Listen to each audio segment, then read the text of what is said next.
afarta markab ugu weyn dalka Turkiga ee ku takhasusay ama khaaska u ah soo saarka shidaalka ayaa u soo shareecday dhanka Soomaaliya.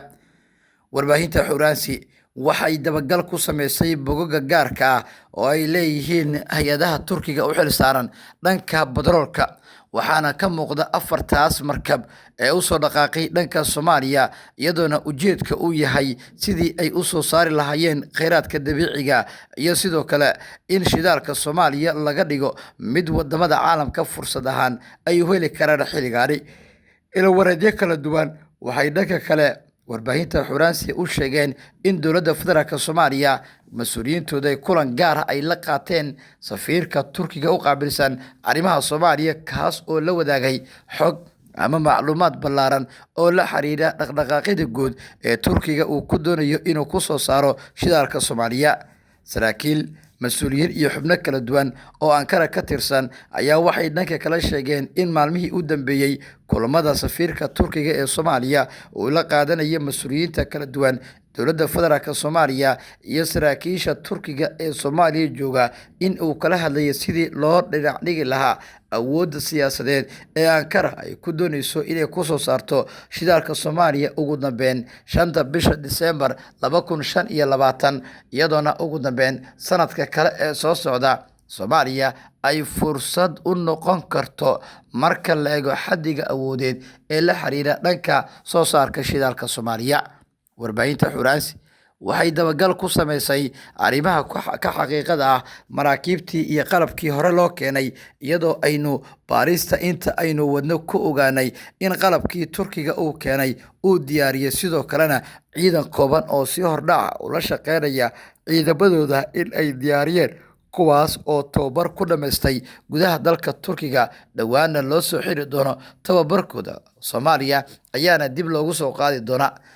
Ankara ayaa doonaysa in dhigeeda Muqdisho ay uga farxiso soo saarka shidaalka Soomaaliya oo ah fursadda ugu weyn ay doonayso Soomaaliya ilaa inta aan dhammaan sanadka 2025, maadaama mas'uuliyiinta iyo madaxda labada dowladood kol horeba ay ku dhawaaqeen in arrintan gunteeda la eegayo, maadaama shidaalka Soomaaliya uu yahay mid fursad weyn u ah marka la eego labada dal. Turkigu waxa uu faa'iido ku qabaa marka la eego in Soomaaliya mustaqbalka dhow iyo kan fogba ay ku xusuusnaan doonto soo saarka shidaalka Soomaaliya, maadaama dalal badan oo Yuruba ay dhowr jeer sheegeen in aanay wax nacfiya ku jirin marka la eego shidaalka Soomaaliya, taas oo keentay in cadowtooyada ay u qabaan in shidaalka Soomaaliya bannaanka loo soo saaro, Soomaaliduna ay fursad u hesho inay iib geysato in ay duugeen dhammaan ceelashii sahanka ay ku sameeyeen, sida ay sheegeen ilwareedyo muhiim ah.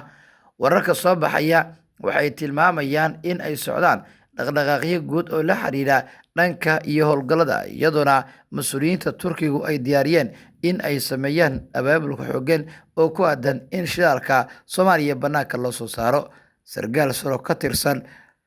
hay'adda batroolka Soomaaliya waxa uu dhankiisa sheegay in fursadda weyn ee Soomaalidu ay haysato ay tahay in laga faa'iideysto soo saarka shidaalka, taasoo keenaysa xaddiga awoodeed ee la xiriira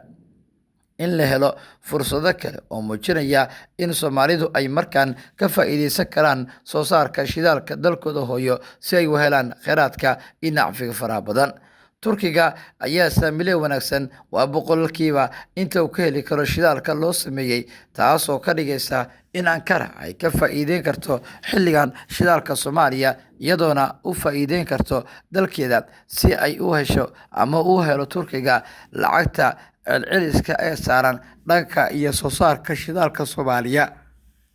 Afarta markab ee khaaska u ah qodista ceelasha shidaalka ee Turkiga oo laba ka mid ah dhowaana xariga uu ka jaray madaxweyne Erdogan ayaa dhaqaaqistooda Soomaaliya waxay cabsi iyo walwal weyn gelisay wadamo fara badan oo geeska Afrika ku yaal, kuwaas oo weligoodba aaminsanaa in aanay suuragal noqon karin in Soomaaliya ay hesho fursad weyn oo la xiriira dhanka soo saarka kheyraadka dabiiciga, sida ay sheegeen ilwareedyo kala duwan oo warbaahinta Xuuraansi la hadlay.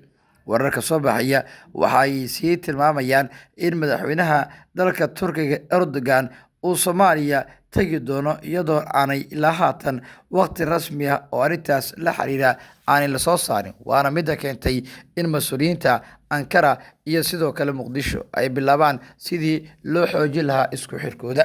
Wixii warar iyo dhacdooyin ka soo kordha baahinteena tan xigta ee warbaahinta Xuraansi ku daawo. Waad ku mahadsan tahay daawashada iyo ku xirnaanta channelkayga.